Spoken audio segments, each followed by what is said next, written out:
Teachers All-in-One Pack, page 120. Listening Test 1. Civil Rights in Cyberspace. You are going to listen to an interview about civil rights in cyberspace. Listen and choose the correct answer.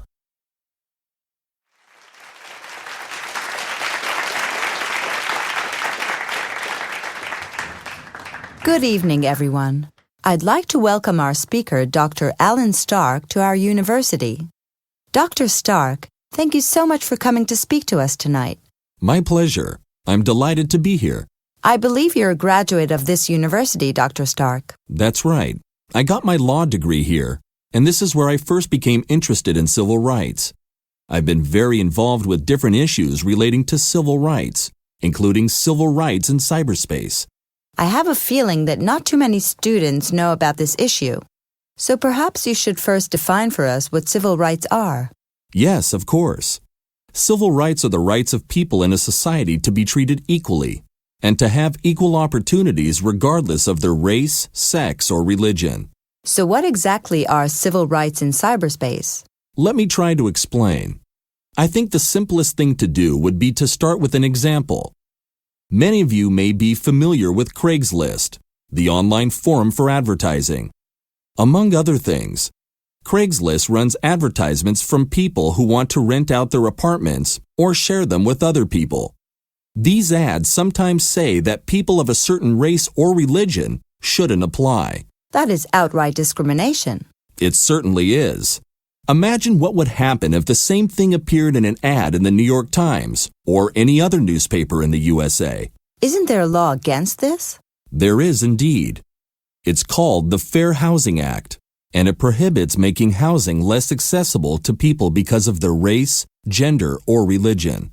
So how can such an ad appear on the Internet? Well, the Fair Housing Act law doesn't apply to the Internet. In fact, online companies aren't held responsible for any discriminatory materials that other people have supplied. That's terrible. Has anyone tried to do anything about this? A number of people have tried to sue internet companies, but so far, most courts have rejected such claims. Internet companies are considered immune from libel suits. Are you saying that search engines like Yahoo or Google aren't responsible for anything that's written on the billions of web pages they make available? Exactly. It's hard to believe. How is it possible? Well, the problem started a decade ago. An agreement was made with online companies at a time when no one imagined that the internet would grow so rapidly. Later, the agreement became law. So are there no limits at all on online ads? Legally, there aren't any. However, to be fair, I must point out that many online companies voluntarily delete discriminatory material or warn their customers against it. But it's not enough. The time has come to re-examine the original law that was passed. That sounds reasonable. Do you think it's going to happen in the near future, Dr. Stark?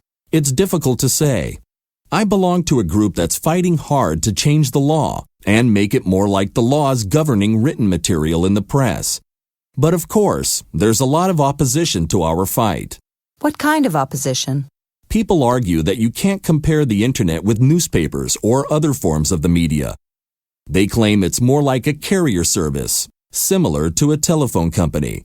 They say you can't sue the telephone company because someone called up your friends and spread some untrue information about your family. Are there other arguments against changing the law? Yes. Another claim is that it's important to preserve the unique character of the internet, which includes complete freedom of speech and spontaneity. It would spoil its special character if it were treated like newspapers and other forms of communication. All that's probably true, but in my opinion, changing the law is still essential for protecting the civil rights of all people. Let's be honest. Companies like Craigslist would certainly disagree with you. They must have a huge commercial interest in keeping things as they are. Absolutely. Craigslist's chief executive says that making the company responsible for what people put in their ads would ruin the business, and he may be right. But the way I see it, in the United States, we live by rules that protect us and protect our civil rights. The laws governing our physical space include rules about discrimination, racism, and libel. Now that the Internet plays an integral part in our personal and commercial lives, there ought to be similar rules governing our lives in cyberspace. Thank you, Dr. Stark. I think you've made the issue very clear. You've certainly given us all something to think about. Would you be willing to answer some questions from the audience? With pleasure.